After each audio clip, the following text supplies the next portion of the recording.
Hey, fifth grade parents, it's just Mrs. Pritchard here for your weekly update. Just wanting to let you know what they'll be doing on the remote days this coming week. And so in math, I'm going to do math first. They will be doing, we're kind of wrapping up volume. So they'll be working on page 41 and 42. And so we'll rip that out of their books and have that in their binder. They're going to work on problems 1 through 7. And then another thing I'm having them do with math is do an I ready lesson that's on their individual pathway. So that's something they will have to do online. I told them they can choose to do it on any of their remote days. And depending on the lesson, some lessons only take 15 minutes, or some can take up to like 30 or 40 minutes. So it kind of depends where they're at on their pathway learning. But again, to get there, so, there's multiple places, but if you go to either the Missoula County Public School homepage or go to the Hawthorne homepage, Miss Knuckleby is great. So when you go down to, Web Connect, sorry. If you go back though to our home screen, sorry, and you go to library, there is a login with Clever right there. And so again, they're going to go to login Clever, and they're going to have to log in with their Google account. So we actually put those in their agenda. So it's their 28 with their initials at, again, that's student.mcpsmt.org. So if you do that, again, I have a lot of different accounts. So I'm going to go to my student one. So it's right here, the at with their email. They need all that and the password that they normally use to log into their Chromebook. So you're going to press that.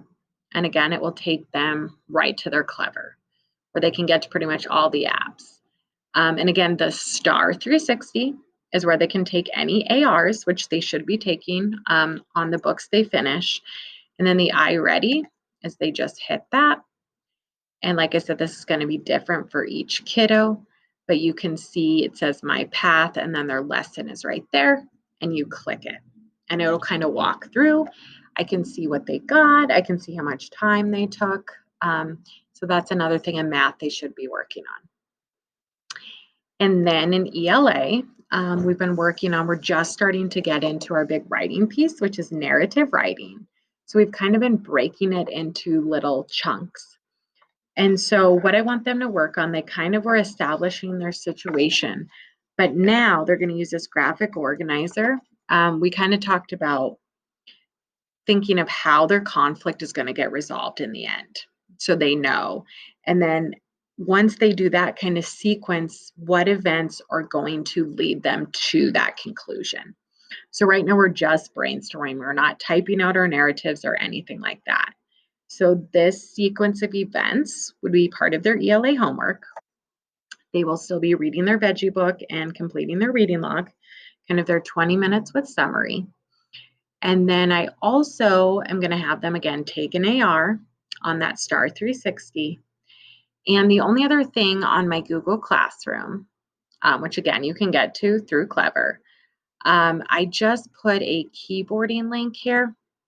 And so again, I'm kind of just asking that they at least do like one keyboarding lesson on their remote day. And again, if you get confused of how to get to the Clever online resources, I also posted a video here. So how to get to iReady and AR and everything. So that is what they will be working on their remote days. And just a reminder that next week is kind of a weird week. So Monday is obviously all remote. Tuesday, I will have my A group. And then Wednesday, I will have my B group. Because next Thursday and Friday is MEA days for teachers. So we normally don't have school those 2 days. So it's kind of a wonky week. So they'll really only have one day next week. So I may not be sending as much homework home because normally we would have that Thursday, Friday off of school. So thanks for listening. Sorry this got a little long, but if you guys have any questions, please don't hesitate to email me, call me, reach out so that we're all on the same page. Thanks. Have a great week, you guys.